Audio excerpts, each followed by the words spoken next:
شروع اللہ کے نام سے جو سب پر مہربان ہے، بہت مہربان ہے۔ لوگوں کے لیے ان کے حساب کا وقت قریب آ پہنچا ہے، اور وہ ہیں کہ غفلت کی حالت میں منہ پھیرے ہوئے ہیں۔ جب کبھی ان کے پروردگار کی طرف سے نصیحت کی کوئی نئی بات ان کے پاس آتی ہے تو وہ اسے مذاق بنا بنا کر اس حالت میں سنتے ہیں کہ ان کے دل فضولیات میں منہمک ہوتی ہیں، اور یہ ظالم چپ کے ایک دوسرے سے سرگوشی کرتے ہیں کہ یہ شخص یعنی محمد صلی اللہ علیہ وسلم تم ہی جیسا ایک انسان نہیں تو اور کیا ہے؟ کیا پھر بھی تم سوچتے بوجھتے جادو کی بات سننے جاؤ گے؟ پیغمبر نے جواب میں کہا کہ آسمان اور زمین میں جو کچھ کہا جاتا ہے میرا پروردگار اس سب کو جانتا ہے،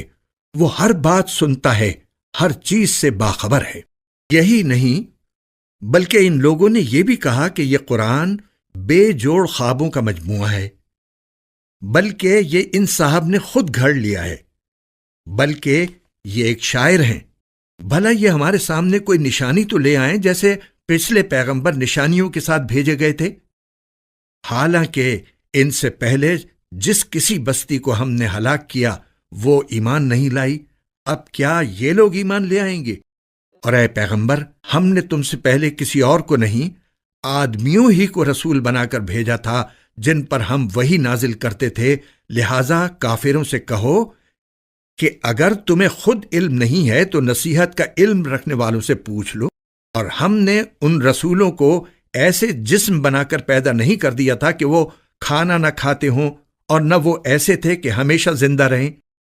پھر ہم نے ان سے جو وعدہ کیا تھا اسے سچا کر دکھایا کہ ان کو بھی بچا لیا، اور ان کے علاوہ جن کو ہم نے چاہا ان کو بھی، اور جو لوگ حد سے گزر چکے تھے انہیں ہلاک کر دیا۔ اب ہم نے تمہارے پاس ایک ایسی کتاب اتاری ہے جس میں تمہارے لیے نصیحت ہے، کیا پھر بھی تم نہیں سمجھتے؟